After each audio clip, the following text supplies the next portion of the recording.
en el mercado no hay nadie que le haga el peso a la UNFP. Entonces se genera un premio que nadie lo come. Te voy a hacer dos preguntas. Uh-huh. Una bonita y otra no tan bonita de instituciones bancarias que se dedican hoy día a ofrecer productos. Yo creo que hay una tendencia. O sea, si tú lo ves como históricamente, los fondos son cada vez más baratos.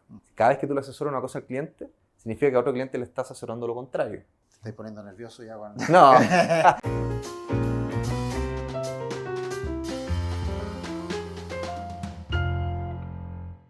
Hola, ¿cómo están? Bienvenidos a nuestro podcast Mente de Inversionista, donde nos pueden encontrar tanto en YouTube como en Spotify y donde nos tratamos de meter en esta mente de personas que están dentro del mundo financiero. Inversionistas propiamente tal, clientes, socios también, influencers han pasado por acá y también gente que trabaja en las industrias. Y específicamente hoy día vamos a hablar con alguien que está metido 100% en el mundo financiero, en la industria. Junto a Fernando Sleve nos acompaña hoy día Mauro Villalón de Itaú. Muchas gracias por estar acá, Mauro. Bienvenido a nuestro podcast. Gracias, Sergio y Fernando. Un gusto estar acá. Igualmente. Bien, y lo primero, cuéntanos, ¿qué haces hoy en día en el Banco Itaú? Mira, actualmente lidero el equipo de Portfolio Solutions, que es un área nueva en el banco. Se creó a fines del año pasado, que tiene el rol de unificar todos los productos de inversión que están asociados al banco. Dentro de eso está la corredora de bolsa, está la jefe, están los productos bancarios en sí mismos, están los depósitos a plazo, la mesa de FX, por ejemplo, y entregar una asesoría, entregar una gama de productos para atender a todos los segmentos del banco, desde banca privada, desde todos los clientes más affluents, los clientes más retail, todos estos financial advisors, también hay una parte importante de Itaú Advisors, y es un desafío efectivamente tratar de ver qué tipo de productos más o menos le hacen sentido a cada uno de los segmentos. Oye, perfecto, salieron como 5 preguntas al tiro a partir de la introducción, porque esto es súper importante para toda la audiencia, que uno muchas veces, y pasa mucho con los bancos, que uno ve al banco, la marca banco, y uno cree que todo es lo mismo, y no es lo mismo. Tú ya nos dijiste, digamos, que hay diferentes áreas.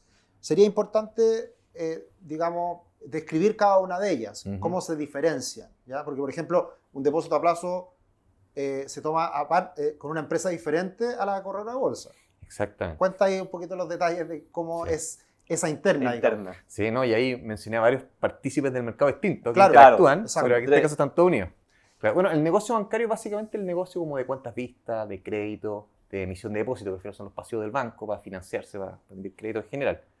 Pero hay filiales asociadas a Itaú. Filiales me refiero a que son independientes, tienen sus propios gerentes general, está el gerente general de la corredora de bolsa, tiene su propio directorio, igual para la jefe, tiene su gerente general, el banco tiene su gerente general. Pero Itaú es dueño de gran parte de estas filiales. De todas maneras, ahí hay un Chinese Wall para separar cada uno, es re importante que no se cruce información de un lado para otro, pero interactúan de alguna u otra manera. Bueno, aquí he visto otros capítulos que lo han explicado súper bien, pero básicamente una jefe se encarga de gestionar fondos. Son los únicos entes autorizados para emitir fondos mutuos, fondos de inversión.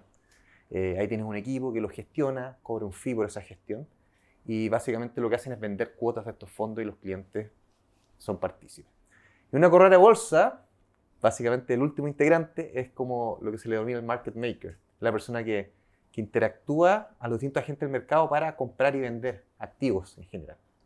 Pueden ser acciones, pueden ser incluso depósitos bancarios. También una corredora también los interactúa por mercado secundario siempre. Claro.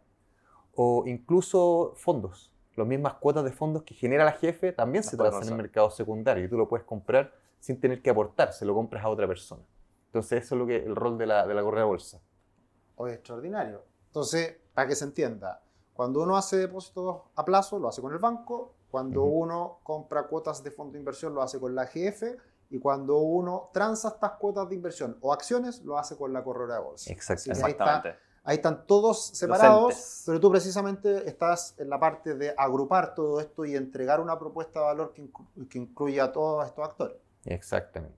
Ya, clarísimo. Súper bien dicho. Muy claro. Entonces, ya habiendo entendido tu rol, Mauro, vamos a tu inicio. ¿Por qué las finanzas? ¿Por qué llegaste a la banca? Cuéntanos un poquito de tu historia personal. Mira, yo creo que partí un poco al revés de cómo parte la gente normalmente, porque mi formación es de ingeniero, ingeniero matemático. Y claro, en la universidad yo era súper teórico, súper matemático, Yo conocí, por ejemplo, el cálculo estocástico, teoría de probabilidades, muy formalmente, antes de incluso haber tomado un ramo de finanzas. Entonces, digamos que todo lo que tú aprendí después de finanzas, lo aprendí al principio.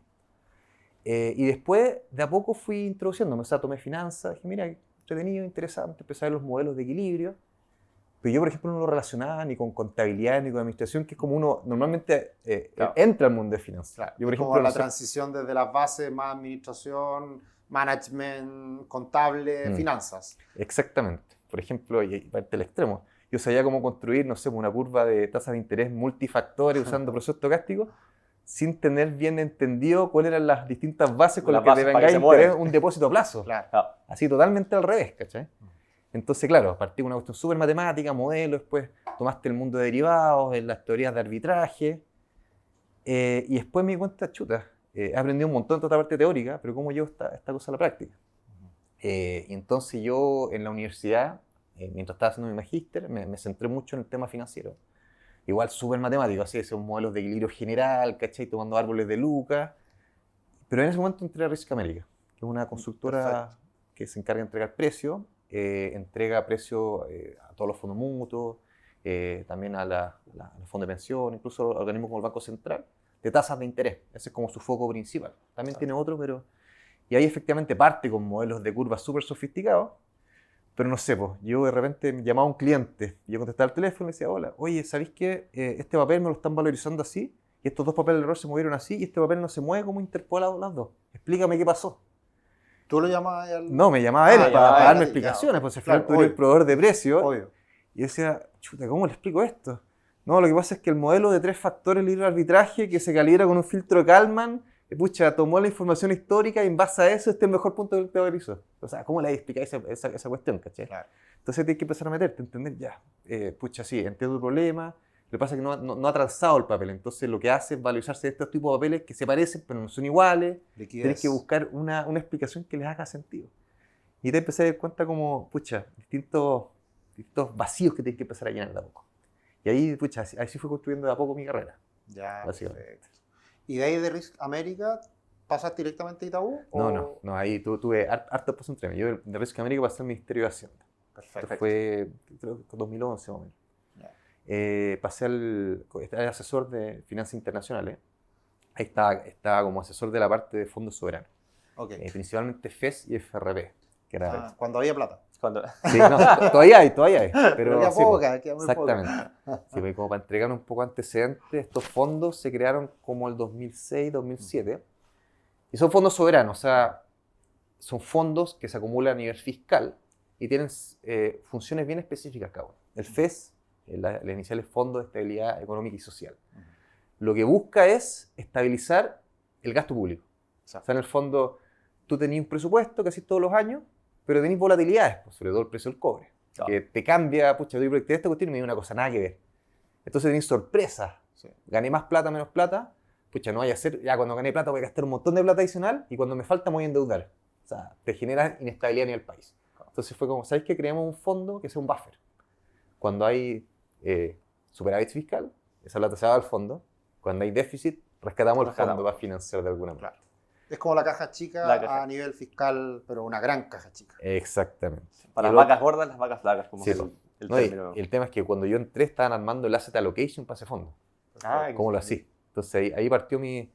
mira, yo personalmente, yo no soy de estas personas como que disfrutan con invertir, pucha, hice una apuesta y gané y me sube la dopamina y estoy súper contento. Yo no veo las cosas así, pues, sino que es una herramienta más para cumplir el objetivo. Claro.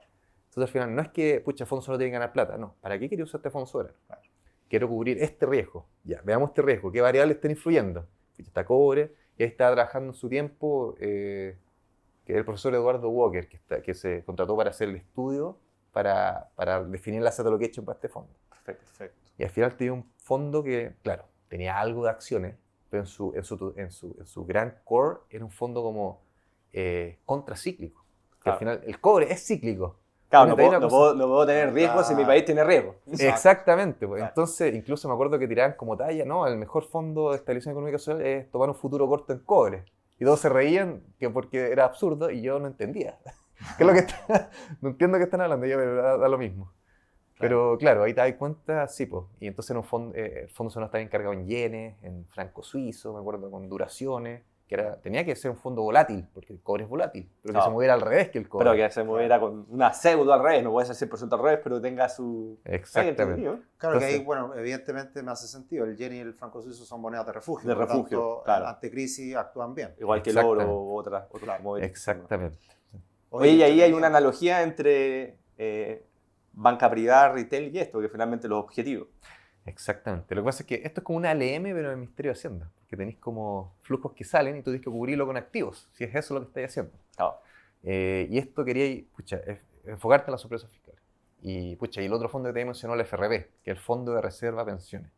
Que en ese tiempo el pilar contributivo central del Estado, o sea, el Estado tenía pasivos con el sistema de pensiones. Entonces generó este fondo que debiera satisfacer estos pasivos hacia adelante. Después, este fondo el que cubre la PGU, por ejemplo, hay un pilar solidario también, Claro. y era el fondo que estaba destinado a ese tipo de cosas. Entonces el objetivo del fondo era nada que ver. No, Era un fondo que tenéis que acumular capital para plazos más largos, Claro. entonces es un fondo bastante más riesgoso. claro. Invierte en Claro. acciones, es un fondo que independiente que hayan déficit o superávit, el fondo igual tiene un mínimo monto que se mete todos los años. Y si no lo lográis cubrir con superávit fiscal, lo tenéis que cubrir vendiendo el FES. Porque Perfecto. es parte es un pasivo del Estado. Perfecto. Ya. Entonces tenéis que cubrirlo. Entonces cumple otro objetivo. No. Y ese es una asset allocation totalmente distinto para cubrir ese fondo. Oye, qué interesante. Y de ahí, del Ministerio de Hacienda, ¿cuál es el siguiente paso? Ahí, lo que pasa es que gran parte de los fondos soberanos los gestionaba el Banco Central. Sobre todo la parte de deuda soberana, porque es el core de la gestión de reserva, es deuda soberana. Entonces tiene, mucha infraestructura, capacidad, know-how en general. Entonces el FES, hay una estructura grande, como les mencionaba, que era en deuda de reserva, la gestionaba el Banco Central. Y mi paso después fue pasar al Banco Central.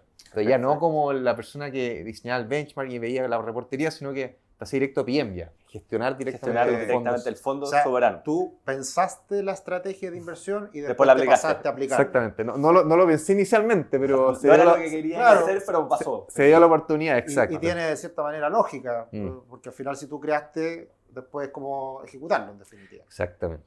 Y ahí en el Banco Central está la agencia fiscal, que es un lugar específico que le da servicio al fisco, pero en la parte de gestión de los fondos soberanos. Entonces yo partí parte de este equipo y me encontré con un desafío nada que ver al que tenía inicialmente. O sea, ya tenías que meterte a un mercado y esto fue como el 2012.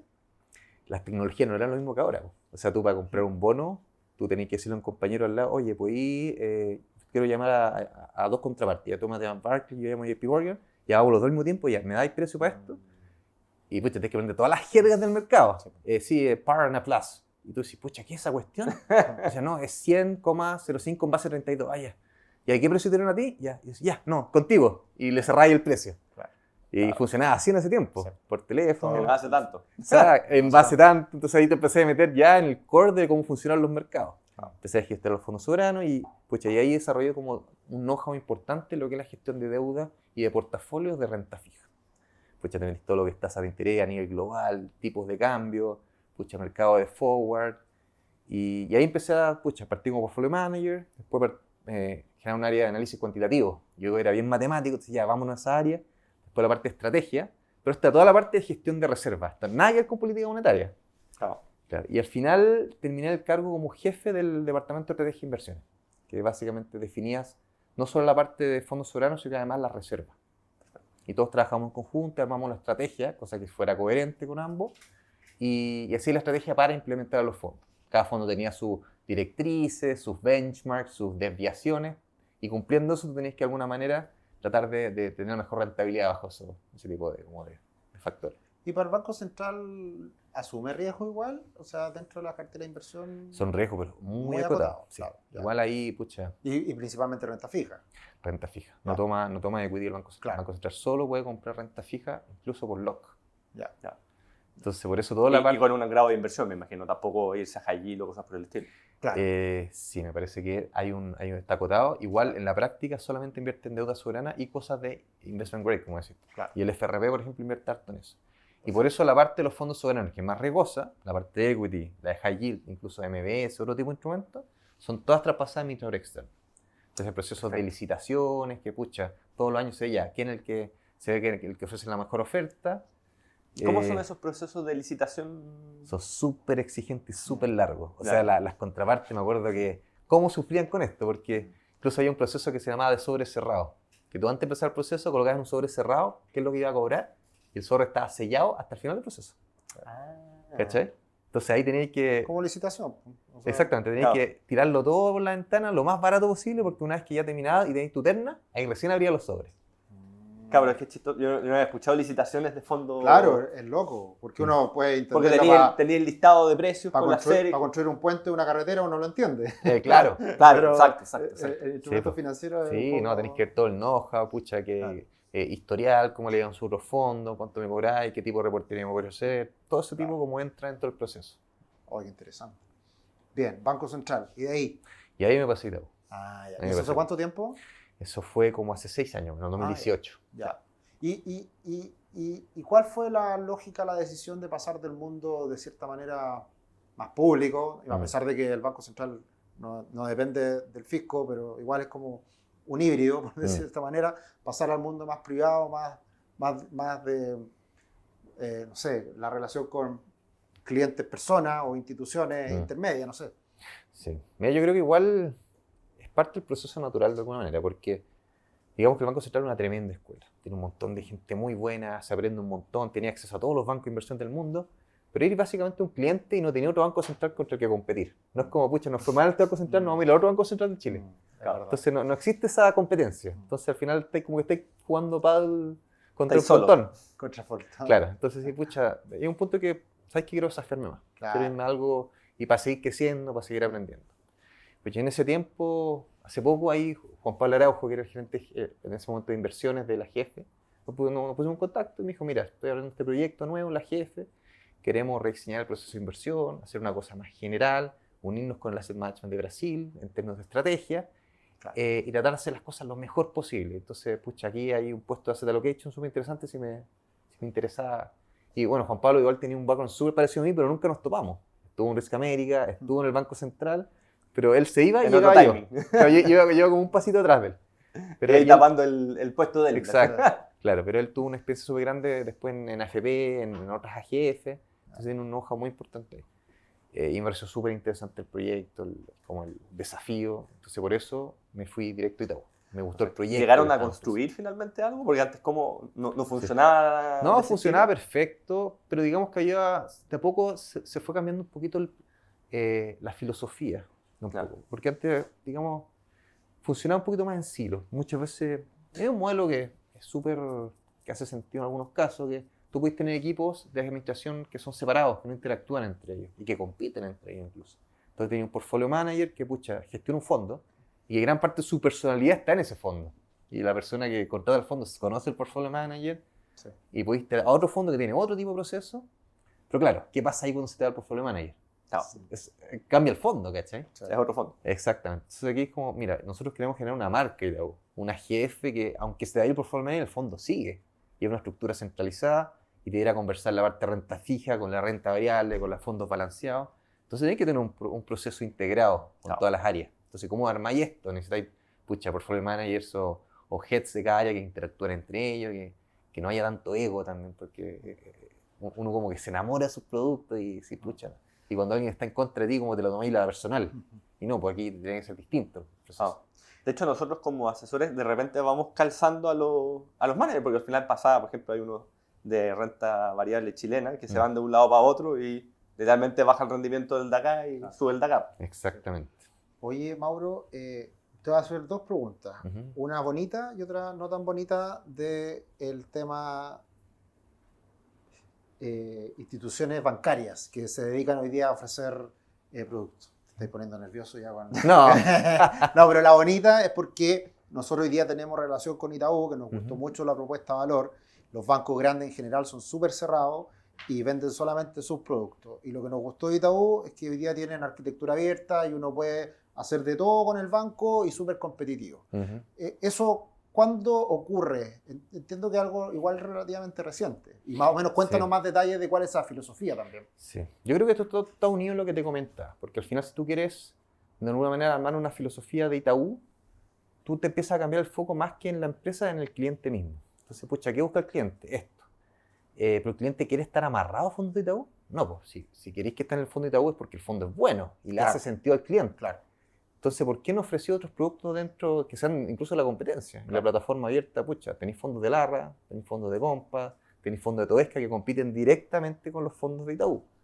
Y al final te dice el cliente, mira, ven a Itaú, no solo puedes invertir en esto, puedes irte a todos tus fondos de acá. Y por si acaso, tú puedes armarte portafolio como queráis. Y bueno, un poco adelantando, una de las razones por las que se generó un portfolio solution separado de la jefe fue para esto mismo, para que no existiera ese conflicto Claro. de que la persona que te recomienda fondos sea de la jefe. Será de la jefe. ¿Cachai? Claro. Igual en su tiempo éramos súper transparentes, decíamos, y tratamos de ser lo más justos. O sea, en el fondo, si efectivamente el fondo de la competencia era mejor, recomendábamos ese fondo, básicamente. Ya, perfecto. Pero eso es algo que nosotros sabemos y yo creo que es un problema de la industria que finalmente es lógico, pero yo creo que está cambiando y es bueno que cambie, que en definitiva actores como nosotros, al final lo que tratamos es velar por el cliente y tratar de buscar los mejores fondos en función del objetivo del cliente. Y ahí voy a la otra pregunta más difícil, que es el tema de costos, que en general los fondos mutuos siguen siendo más caros, en general está también ese conflicto de interés de decir, mejor ofrezco este fondo que cobre un poco más. ¿Cómo están viendo hoy día esa situación? Que igual ha ido cambiando un poco y cómo, digamos, Itaú se hace cargo de esta realidad y cómo se está adaptando a estos nuevos tiempos. Sí, de todas maneras, y creo que un punto muy importante ese que mencionas. Y yo creo que hay una tendencia, o sea, si tú lo ves como históricamente, los fondos son cada vez más baratos. Por un tema, si es que no bajáis los precios, al final se te dan los clientes, básicamente. Hay más conocimiento también. Hay más conocimiento, hay más competencia. Hay harta alternativa que han salido que creo que le han hecho muy bien al mercado. Esto es un poco lo que pasó también hace tiempo con el mercado de las telecomunicaciones o los celulares, que los planes eran Efecto carísimos. WOM. Ese mismo efecto. Pero WOM tiene un problema, que lo sabemos hoy en día, que por bajar mucho los precios Es que gana eso pasa. participación. Y ahí hay un límite... El límite de la exponencialidad. El límite de en qué punto este negocio se puede seguir manteniendo hasta un precio razonable por un mercado que Chile es chico, entonces por ende no podéis bajar los precios a cero. Y hay un punto de equilibrio que probablemente se va a dar en algún minuto. Sí, no, y probablemente se va cambiando, porque mientras más eficientes hacen la jefa en términos de costo, en temas de escalabilidad, en términos de tecnología, cada vez sus costos van a ser más bajos y le van a permitir bajar un poquito más. Y es una carrera, porque cada vez te esfuerzas a ser lo más eficiente posible sin bajar la calidad del producto. De repente, pucha, si se te puede escapar a alguien que baja mucho los precios, que cae bajo sus costos, pero no es una cosa sostenible. Entonces, la idea es que todo este proceso vaya lo más orgánico posible. Y al final, siempre el beneficiario que caigan los precios y que haya competencia es el consumidor, el cliente, el que básicamente quiere tener el mejor producto al mejor precio. Esa es un poco la filosofía que está detrás.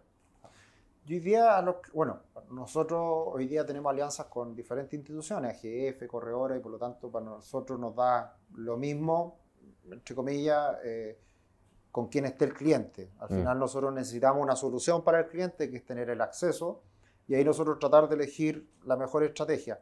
Hoy día ustedes trabajan con empresas como la nuestra, que somos al final distribuidores de productos, de una u otra manera, pero ustedes también abarcan a un segmento directamente.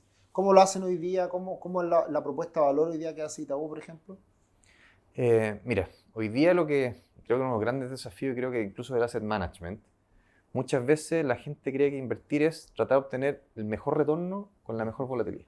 Quiero hacerme rico con el menor riesgo posible, y eso es la función de la finanza. Y al final, si uno lo piensa, la función del mercado de capitales es otro. Es, digamos, traspasar plata del futuro al presente de forma constante, pero el fin último es estabilizar tu flujo de consumo durante tu vida. Al final, la plata es una herramienta para fines que son tuyos. O sea, la plata en sí mismo no tiene valor, es lo que tú puedes hacer con la plata. Entonces, eso es el mercado de capitales. O sea, básicamente, si yo tengo un proyecto hoy día, pucha, y no tengo plata, ojalá que haya alguien que tenga plata, que no la esté usando, plata y no esté usándola para prestarte a tu y te la pasa, y tú después le devolvés con el interés que corresponda a esa plata, básicamente. Y ahí te puedo interrumpir, porque yo creo que es clave que uno no le toma el peso al sistema financiero que hay hoy día en Chile, que hace ese traspaso de capital de una mano a otra, que no existe en otros países de Latinoamérica, y hoy día uno está muy acostumbrado a usar la tarjeta de crédito, pedir un crédito de consumo, pedir un crédito hipotecario, pero eso es un traspaso de eficiencia al mercado financiero que hace que no tengáis que ahorrar por 30 años para recién comprar una casa. Exactamente, es eso exactamente. Y es el fin último, digamos, del mercado de capitales, que al final, pucha, todo esto, gestión de activos, es una forma fancy de decir, pucha, ¿sabes qué? Voy a conectar a la persona que quiere ahorrar con la persona que quiere invertir. Y así el equilibrio entre ambos. Y mientras más gente quiere ahorrar, mejores condiciones van a dar para las personas que quieren invertir. Y es lo que pasa, por ejemplo, con el negocio del financiamiento a largo plazo, que si tú tienes inversionistas a largo plazo que quieran efectivamente invertir ahí, por ejemplo la AFP, pucha, va a tener un mercado de capitales súper líquido y a muy buenas condiciones para las personas que quieren hoy día gastar. Y por ejemplo los créditos hipotecarios se nota al tiro. Cuando se generó este tema de los retiros de la AFP, rápidamente las tasas de interés a largo plazo cambiaron porque generaste un desequilibrio entre los que ahorran y los que invierten. Y ese es el fin último del mercado de capitales. Entonces al final, bueno, entregando toda esta como introducción. Bien. El objetivo del mercado financiero cuando tú inviertes es cumplir objetivos en tu vida misma. Sí, eso es básicamente. Entonces, muchas veces la gente cree que, pucha, voy a ser muy millonario con esto. Y el mercado financiero no está hecho para ganar plata. O sea, hay agentes del mercado que trabajan en esto. Esto es, por ejemplo, no sé, pues si vais al supermercado, vaya a comprar tomate, plátano, da lo mismo. Tú compréis tomate y plátano porque querés consumirlo. Tú no querís como, voy a comprar este tomate en este supermercado porque está barato y lo voy a comprar en este otro. No, eso déjaselo a los distribuidores de tomate que son especialistas en eso. Y ellos generan plata en el negocio de tomate. Tú no eres especialista, tú toma el precio y úsalo para tu vida. Y es un poco lo mismo con las inversiones. Básicamente búscate, pucha, una cosa que sea competitiva, que podáis comprar el producto al mejor precio posible, pero que esté alineado con el objetivo que tú buscas. Entonces ahí viene el desafío. ¿Cuáles son los objetivos? Porque al final uno dice, no sé, pues va y rellenar un formulario en la jefe, ¿cuánta volatilidad estás dispuesto a aceptar? ¿Cuál es tu horizonte? Ya, tú eres un inversionista arriesgado o balanceado. Entonces, ¿qué es esta cuestión? O sea, y efectivamente uno incluso como profesional de inversión no entendís nada, ¿cómo respondo a esto? Y entonces de a poco lo Si lo respondí en el día 1 versus el día 5, puedes responder cuestiones distintas. Totalmente, y después decís como, pucha, no me deja invertir en estos fondos fácil y lo respondís todo arriesgado para poder aumentar. Entonces al final yo creo que se pierde un poco el fin. Entonces al final se ha ido cambiando de repente. Algunos te preguntan ya, ¿qué necesidades tienes? ¿Quieres preservar tu capital? ¿Quieres acumular tu capital? Que es un poco mejor, yo diría. Pero que todavía no persigue bien lo que tú buscas. Tú lo que tú buscas es, mira, yo en verdad lo que quiero es juntar plata porque quiero estudiar otra cosa. ¿Qué alternativa me ofrecís para esto? Y ahí mismo, ya, esto está vinculado a esta necesidad tiene este tipo de fondo. Y probablemente no lo vaya a rescatar porque está enfocado en eso. Pucha, no, yo quiero tener una reserva para en caso de que esté desempleado. Ese otro tipo de fondos. Y tú no le decís, al final llega el producto que le voy a ofrecer, pero enfócate en la necesidad del cliente. Y así es como funciona el mercado en general. No es que tú le tengas que decir a alguien invertir, sino que él te tiene que decir la necesidad y tú buscar un producto que se asocie a eso. Como, no sé, si hay el médico, tú no vas con el diagnóstico al médico. Tú le diciendo, pucha, es que me duele acá. Y el médico te hace examen, te diagnostica, te pregunta cosas, y de a poco van llegando al diagnóstico con el concepto del médico, pero no le veía al cliente que te diga cuál es el diagnóstico ex ante, ¿cachai? Y creo que de repente muchas veces el mercado financiero peca esto. Y no hace la experiencia del cliente como lo suficientemente fácil. Estamos absolutamente alineados porque eso es parte importante de nuestra filosofía. La gran diferencia que tenemos nosotros respecto a otras empresas, que por lo demás son pocas las que hacen algo similar a lo que hacemos nosotros, es que nosotros, una de las cosas más importantes es que conocemos muchísimo al cliente. Y más allá que nos diga que ha arriesgado o balanceado, entender al cliente, conocerlo y saber de su familia, de su hijo, de qué tiene, de qué no tiene, de qué quiere. Trabajo volátil, no es volátil. Uno puede entregar una solución mucho más acorde a lo que la persona busca. Y eso evidentemente tiene un costo, eso evidentemente requiere experiencia y es parte de las cosas que tratamos de proponer, de ofrecer. Así que súper alineado, digamos, con esa mirada de lo que debería ser el mercado, la industria. Ahora, ¿cómo se llega a la gente con estas soluciones? Pues ahí está el desafío. Está el desafío. Y yo creo que ustedes también entienden perfecto cuáles son los problemas, porque, pucha, tú vas a tener una asesoría súper personalizada, pero tenés que pagarle a alguien que se la dé. Y eso tiene un costo. Exacto. Y eso se va a traducir en el producto. Por eso normalmente el inversionista que tiene lucas, el de banca privada, el que tiene inversiones, puede pagar eso y es un porcentaje muy chico de sus inversiones. Pero ¿cómo lo haces con el gallo retail? Entonces yo creo que ahí es donde entra todos los avances tecnológicos que estamos teniendo recientemente. Entonces, por ejemplo, te doy el caso de Netflix. Antes, no sé, pues, para poder tener una parrilla de las películas que te gustaban, pucha, tú tenías que ir al cine, pagarle a alguien, tener que ir al Blockbuster, arrendar la película. La película, devolverla. Exacto. Pero a poco hoy día, no sé, pues te metí a tu cuestión a Spotify y te dice exactamente las cosas que te debieran gustar y si no te gustan, va aprendiendo de ti. Entonces yo creo que el mundo de inversiones debería a poco ir convergiendo a eso. Porque al final es una cosa barata. La suscripción a Netflix es... Digamos que la gente igual reclama, pero si lo comparé los precios que pagáis antes, tú arrendáis dos películas al mes y es lo mismo que te sale Netflix. Es un regalo. ¿Cachai? Claro. Digamos que el cliente se vuelve cada vez más exigente. Absoluto. Y tiene otros benchmarks. Sí. Pero el mercado se tiene que mover en esa dirección. Entonces al final, el inversionista retail, pucha, quiere tener un buen producto a un precio competitivo y tú tenés que de alguna manera buscar la forma de resolver ese problema. Yo creo que ahí entra la tecnología porque hay un montón de información hoy día que dando vuelta de, pucha, cómo tú consumes, cómo tú gastas, cómo, pucha, tu información demográfica, pucha, tus hijos, colegio, pucha, tus ingresos, tus riesgos, etc. Toda esa información se puede usar. Yo creo que hoy día no se está usando bien y se ve para algunos casos de clientes en particular. Yo creo que hoy día el foco está en tratar de usar esa información para entregar una asesoría lo más personalizada posible y a un mejor precio a cada uno de los clientes. Sí, yo creo que hay un gran problema más profundo aún, que nosotros nos hemos dado cuenta en este tiempo, es que la gente no sabe cuáles son todas las cosas importantes para tomar una buena decisión. Y ahí a veces el asesor se queda con lo más fácil, el cliente no se educa o no tiene el interés.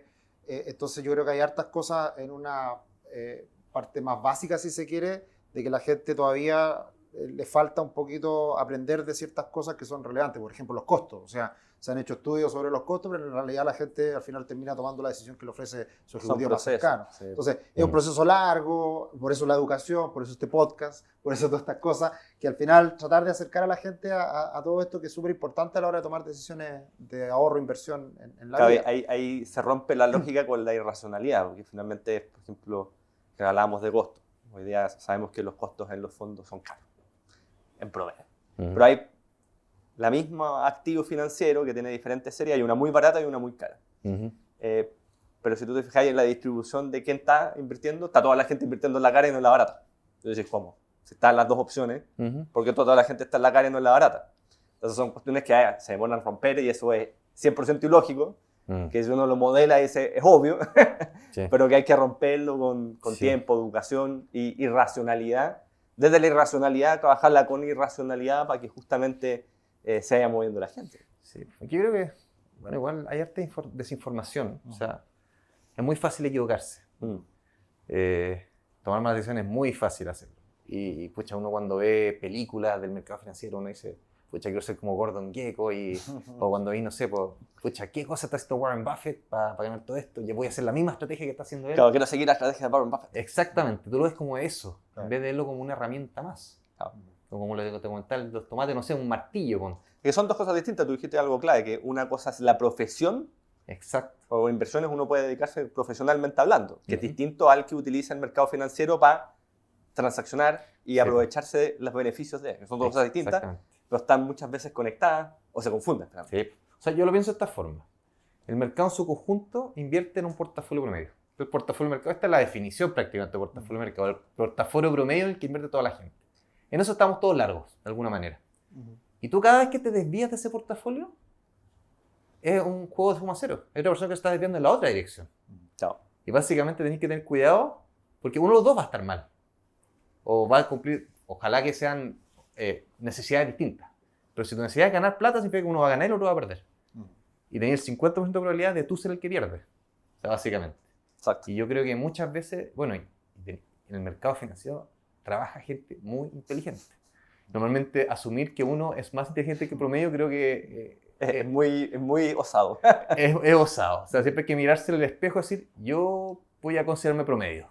Es un súper buen punto de partida. O sea, pensar que uno cuando está entrando a invertir está en el promedio también es muy osado. Es osado. Seguramente es como el 0,00001%. Exactamente. No, y por eso creo que un buen hedge, para no ser el que esté en el lado perdedor, es irte al mercado. Claro. O sea, si eres un gallo promedio, pucha, compra el mercado. Es lo que estamos comprando todos. Claro. Ahí está el riesgo sistemático. Te va a pagar esto porque estamos todos tomando este riesgo en general. Claro, y el riesgo de mercado es, por ejemplo, invertir en el Standard & Poor's 500, que al final uno fondo compra A. un índice y ahí está, y bien o mal, está como está el mercado diversificado. O si soy joven, invertir en el multifondo A de la AFP, que es el mayor riesgo por edad. Entonces, eso es como Claro. el mercado. Pero se llama fondos pasivos. Y por eso, por Claro. ejemplo, hubo un boom gigante de muchos fondos pasivos que siguen índices a bajo costo porque no tienen mucho, sino mucha No tiene digamos, mucha ingeniería. mucha gestión, Claro. sino que Y tiene sigue mucha un- lógica. Y tiene lógica. Mm. Y eso es lo que compra todo el mundo en general. Igual, si me preguntáis, no todo el mundo puede ser pasivo. Exacto. Necesitáis, es el sector del mercado que usa los productos, pero necesitáis el generador del producto. Necesitáis los especuladores, necesitáis los que procesan información y lo llegan a los precios. Si todos fuéramos pasivos, pucha, no habría información de precios en los mercados. Claro, nadie está ir estudiando el mercado. Exactamente. Tú necesitáis analistas, necesitáis personas que sigan No. empresas, que busquen precios, Y necesitáis gente que gane. pero la mayoría vamos a ser tomadores de precios. Exacto. Sí, y aparte es imposible entendiendo, yo siempre lo hablo, el behavioral finance al final es la respuesta de por qué el mercado no es del todo eficiente. Sí, Y es porque hay emociones detrás, y hay gente que toma decisiones y comete errores y compra caro y vende barato y Mm. pasan ese tipo de cosas que al final hacen que el mercado como promedio sea eficiente, pero hay mucha Pero gente hay- que está en los dos polos. Claro, Exactamente. técnicamente es las colas gruesas que dicen. Sí, po, sí, po. Bueno, y ahí nace la heterogeneidad. Po. O sea, en el fondo no habría negocio de asesoría si todos compraran el portafolio de mercado. Claro. Entonces, pero el negocio de asesoría hay que tener mucho cuidado. Cada vez que tú le asesoras una cosa al cliente, significa que a otro cliente le estás asesorando lo contrario, porque cada uno tiene objetivos distintos. Si tú le asesoras lo mismo a todos los clientes, desvíate esto del mercado, pues hay algo mal ahí, porque no todos pueden irse en la misma dirección. Siempre un gallo que está vendiendo y un gallo que está comprando y tiene que obedecer. Por ejemplo, una persona que hoy día se está jubilando, está vendiendo sus fondos. Y alguien que lo esté Para que esté comprando. Entonces, pucha, un gallo joven, por ejemplo, podría tomar más riesgo que el promedio del mercado por las etapas de la vida en la que está. O sea, tenéis necesidades distintas, tenéis distintos horizontes, y por eso somos heterogéneos. Por eso existe el negocio de asesoría. Pucha, una persona soltera, emprendedora, sin hijos, que vive solo, pucha, puede tomar otros riesgos que la persona que tiene 3 hijos en el colegio, que tiene, no sé, está cuidando a su mamá enferma, Exacto. y que tiene que pagar un dividendo, pucha, esa persona tiene otras necesidades, y su portafolio se va a desviar del mercado, pero por una razón. Y aquí el desafío es descubrir cuál es esa razón y asesorarlo de forma correcta. Tal Wow, cual. Tremendo. Oye, vamos a la parte más personal. Siempre hacemos estas preguntas, le da un poco de sabor a la entrevista. Simpático, pimienta. Claro. Errores que has cometido en inversiones y cosas favorables, positivas que también has logrado. Partamos por los errores. Por los errores. Bien, como te comentaba, yo no soy de las personas que le encanta timbiar o tomar apuestas en general. Yo siempre, pucha, sobre todo con el background, porque hemos ido. Como la inversión sigue ciertos Absolutamente criterios. racional. Claro, y sigo criterios, pucha, ¿cuál es el objetivo que quiero hacer? Yo creo que he cometido errores de repente, porque Ya. te dejas llevar por la emoción. Entonces, por ejemplo, Ya. tenía un fondo conservador, balanceado, o sea, tenía porcentaje en equity, que estaba posicionado de cierta manera con una duración, que era más baja que las duraciones del mercado. Muchos siguen como shadow de la FP. Entonces, esto pasó con 2018, 2019, que las tasas largas empezaron a caer súper agresivas. Y me di cuenta que me empecé a despegar de la competencia. Pucha, ya esto no era durar mucho tiempo, pasaron 2 meses, 3 meses, 6 meses, un año. Pucha, uno te empezáis a poner nervioso. Sabéis que no, voy a comprar duración para ir en la dirección de ella. Pucha, ¿qué pasó después? Pucha, vino todo este ciclo después, post-19, o sea, 2019, que pucha, pasó lo de octubre, después pasó lo del COVID, y las tasas se volvieron pero locas, volvieron a explotar. Pucha, yo me uní al mercado, pero me uní para el otro lado, o sea, perdí todo y después me uní para la otra dirección. Para seguir perdiendo. Exactamente. Entonces ahí fue como, ¿sabéis qué? Ya, en verdad, trata de buscar por qué la gente invierte en este tipo de fondos. ¿Por qué la gente busca un balanceado que invierte fuera de Chile? Pucha, lo que quieres es diversificar riesgo. Entonces dije, ¿sabéis qué? Voy a tratar de tener un portafolio que tenga el mismo premio que un portafolio local, pero que los riesgos no los tome de forma local, que los tome de forma afuera, que diversifiquen fondos de dólares con cobertura, que tome otros riesgos de duración, pero que tenga el mismo retorno esperado. Entonces, pucha, definamos mal el portafolio y quedó un portafolio súper expuesto afuera. Y pucha, después empezaron a variar la competencia contigo porque están expuestos. Entonces, ahí entonces viene el aprendizaje. Mira, tú tomaste una decisión, quédate con esta decisión, porque el cliente necesita saber a qué está expuesto. Y efectivamente, el fondo, lo ve en largo plazo, renta lo mismo que la competencia, pero una correlación totalmente separada. Entonces, básicamente persigue. De repente, un año te da mal, otro año te da bien, pero son fondos de largo plazo y tú tienes que estar alineado a ese tipo de objetivos. Entonces, yo creo que, pucha, creo que lo importante es aprender de los errores, básicamente. Entonces, a nivel de inversión, yo creo que eso fue una lección re importante Buenísimo. Fue ¿Y la, tremendo. y la buena? ¿Algún acierto, algún éxito? Eh, Mira, yo creo tal vez esto en diseño de producto. Ya, Em, también vale.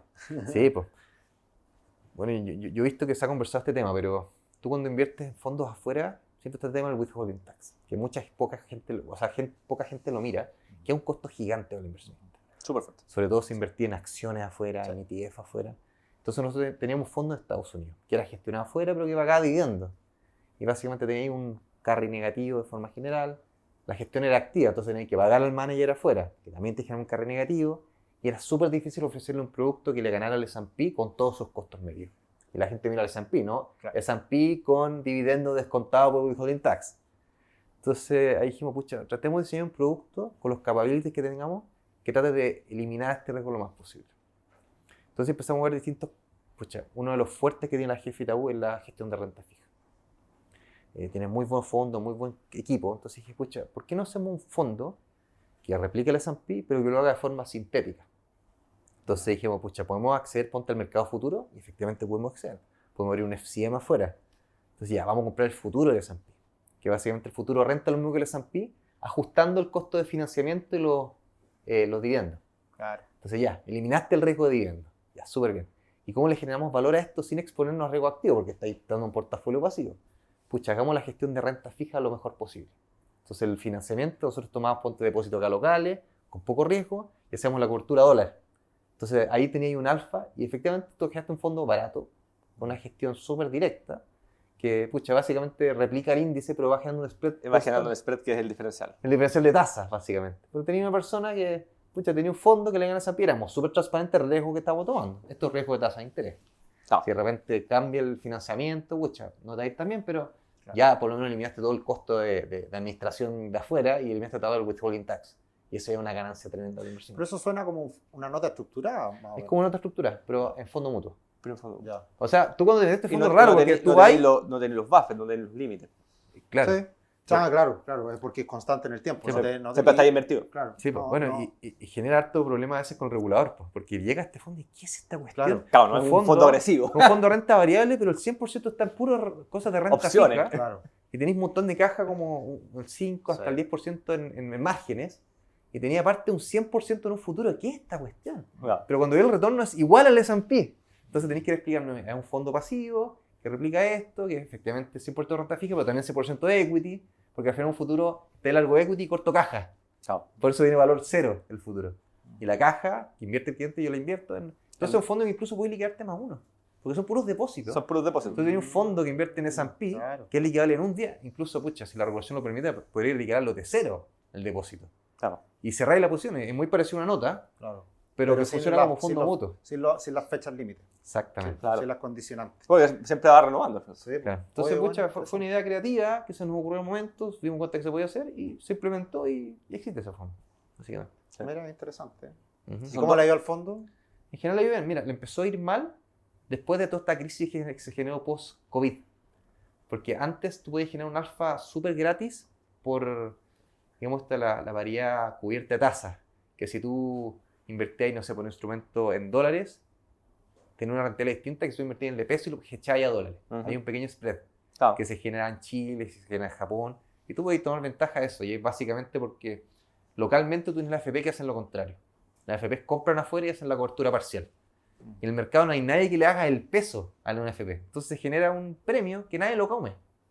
Entonces, si tú puedes hacerlo, pucha, tómalo. Haz un fondo que hace lo contrario. Claro. Entonces recogís parte de ese premio. El tema es que ese premio se eliminó después de 2019-2020. Porque toda la gente se fue afuera, todos tomaban dólares y se eliminó. Y en ese periodo el fondo empezó a perder contra el S&P. Y hoy día Todavía se había está- un costo en contra, por así decirlo. Exactamente. Entonces, lo bueno es que esto se puede ver ex ante, porque tú esto lo ves en tasa de interés. Chuta, si seguimos así vamos a seguir perdiendo. Tomemos otros riesgos. Básicamente, o perdemos seguro, o tomamos otro riesgo y perdemos con alguna probabilidad.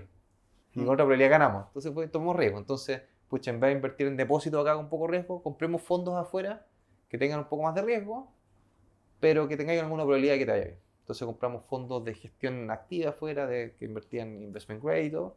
Y pucha, todo este periodo de alza de tasa afuera le pegó mal a esos fondos. Entonces el S&P le pegó mal. Pero ahora se está dando vuelta todo. O sea, de todas maneras, sabemos el riesgo que estamos expuestos y cuando le vaya bien la renta fija fuera, que es lo que está pasando, este fondo se va a revertir nuevamente.